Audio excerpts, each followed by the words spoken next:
ఏరా, నా చెల్లికి ఒక మంచి భవిష్యత్తు ఇస్తాను, మా అమ్మని చూసుకుంటాను, నా చెల్లిని చదివిస్తాను అని కబుర్లు చెప్పావు కదా. నీ మాటలు నమ్మి నా చెల్లిని నీకిచ్చి పెళ్లి చేయాలనుకున్నాను.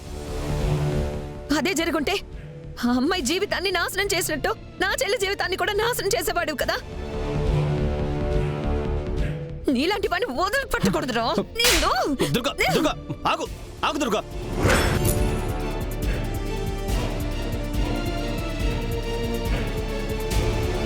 నువ్వెందుకమ్మా చేసుకుంటావు? ఇలాంటి వాడిని పోలీసులకు అప్పచెప్తే వీడికి ఎలాంటి ట్రీట్మెంట్ ఇవ్వాలో వాళ్లే చూసుకుంటారు. పోలీసులు ఫోన్ చేయరా.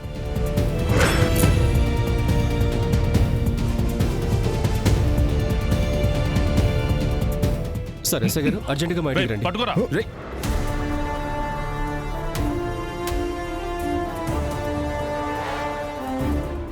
రేయ్, యాడకి రా పోతాండావు? కదిలినావు సంపేస్తా.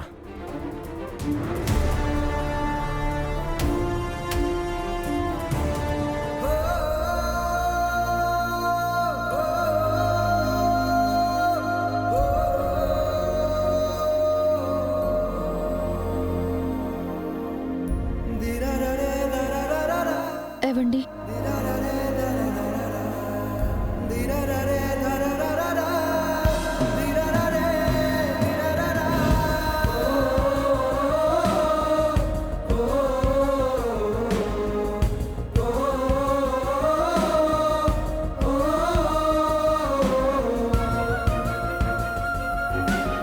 నా జీవితం కాపాడటానికి నా మెడలో తాళి కట్టాను అంటే ఆ రోజు నేను నమ్మలేదు.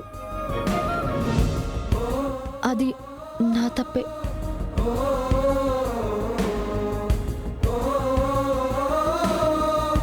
నాకు ఇష్టం లేకుండా నా మెడలో తాళి కట్టావన్న కోపంతో నేను నీ విషయంలో చాలా మూర్ఖంగా ప్రవర్తించాను.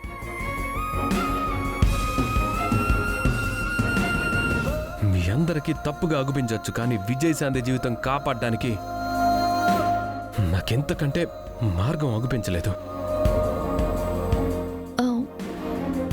సారీ.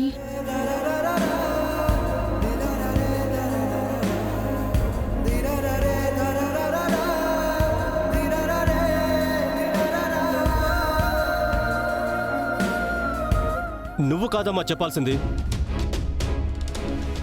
ముందు దుర్గ చెప్పాలి. వాడు ఎన్నోసార్లు చెప్పాడు వీడు మంచివాడు కాదని. చివరికి నా తమ్ముడి మంచితనాన్ని ఇలా నిరూపించుకోవాల్సి వచ్చింది.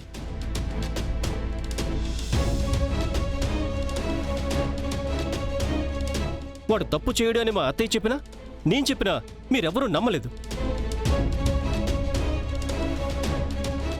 బలవంతంగా తాళి కట్టాడని చూశారే గాని ఏనాడు ఎవరిని ఇబ్బంది పెట్టని నా తమ్ముడు ఎందుకా పని చేశాడనేది మీరెవ్వరూ ఆలోచించలేకపోయారు.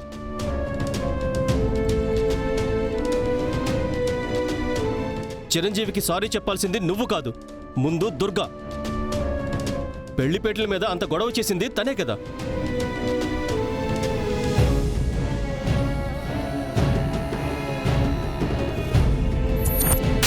నా చెల్లి జీవితాన్ని నాశనం చేసావు కదరా దుర్మార్గుడా. నా చెల్లి మెడలో తాళి కట్టినంత మాత్రాన అది నీ భార్య అయిపోతుంది అనుకుంటున్నావా? మీ అందరి దృష్టిలో ఇది పెళ్లి కావచ్చు, కానీ నా దృష్టిలో మాత్రం ఇది పెళ్లి కాదు, ఇది తాళి కాదు. ఏం దుర్గా, ఇప్పుడేమంటావు? నీకింకా నా తమ్ముడు దుర్మార్గుడిలాగా కనిపిస్తున్నాడా? మీ చెల్లి జీవితాన్ని నాశనం చేసేవాడిలాగా కనిపిస్తున్నాడా?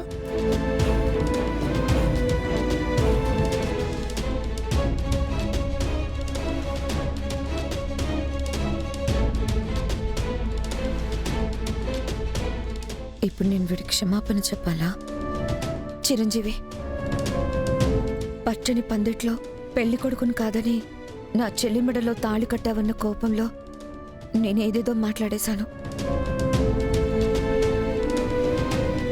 వీడి మాటలు నమ్మి నిన్ను అపార్థం చేసుకున్నాను. నన్ను క్షమించు.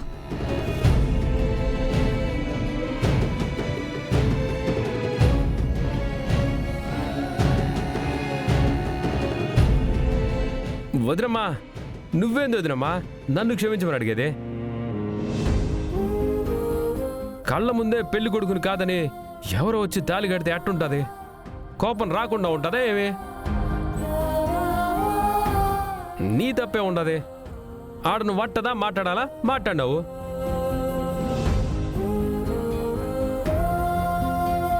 చూసినారా, వాడి కడుపులో ద్వేషం ఉండదు, కడుపులో ఏది దాచిపెట్టుకోవడమో ఉండదు. కోపం వచ్చినా కొట్టినట్టు మాట్లాడతాడు. మంచి చెయ్యాలనిపించినా మనస్ఫూర్తిగా చేస్తాడు.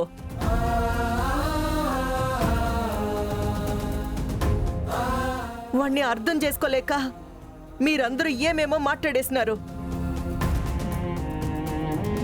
ఆ పాపొచ్చి నా మెళ్ళో తాళి కట్టినాడు వాడు అని చెప్పినా కూడా ఎవ్వరూ నమ్మలేకపోయినారు.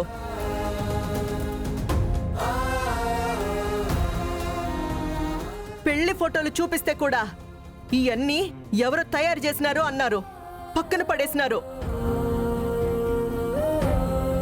సరేలే అమ్మా, జరిగింది ఏదో జరిగిపోయింది. చూడమ్మా విజయ, అందరితో పాటు వాడిని నేను అపార్థం చేసుకున్నాను. ఇప్పటికైనా నిజమేంటో తెలిసింది కదా, అది చాలు.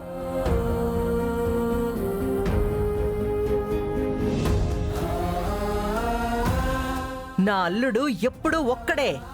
ఇప్పటికి కూడా కొంతమందికి అర్థం కాదేమో. ఒక్కసారి ఆలోచించి చూడండి. వాణ్ణి ఎన్ని మాటలన్నా ఎవ్వరిని ఒక్క మాట కూడా అనలేదు. వాణ్ణి ఎంత అవమానం చేసినా కానీ నేను విజయశాంతి కోసం చేసినాను అన్నాడే కానీ ఎదురు తిరిగి మాట్లాడలేదు. తాళిగట్టినాను కదా అనేసి పెత్తనం కూడా చేయలేదు. ఆ పాప ఏ పొద్దు వాణ్ణి భర్తలాగా చూడకపోయినా వాడు మాత్రం భార్యగానే చూసినాడు. అది నా అల్లుడు. ఇప్పటికైనా అందరికీ వీడి గురించి అర్థమైతే సంతోషం. తను తప్పు చేశాడనుకొని నేను మిమ్మల్ని చాలా బాధ పెట్టాను. మీరు కూడా నన్ను క్షమించాలి. అయ్యో పర్లేదులే అమ్మా, ఇప్పటికైనా నిజానిజాలు తెలిసాయి కదా. ఇక నుంచి అయినా సంతోషంగా ఉండండి. నాకు అంతకంటే కావాల్సింది ఏమీ లేదు.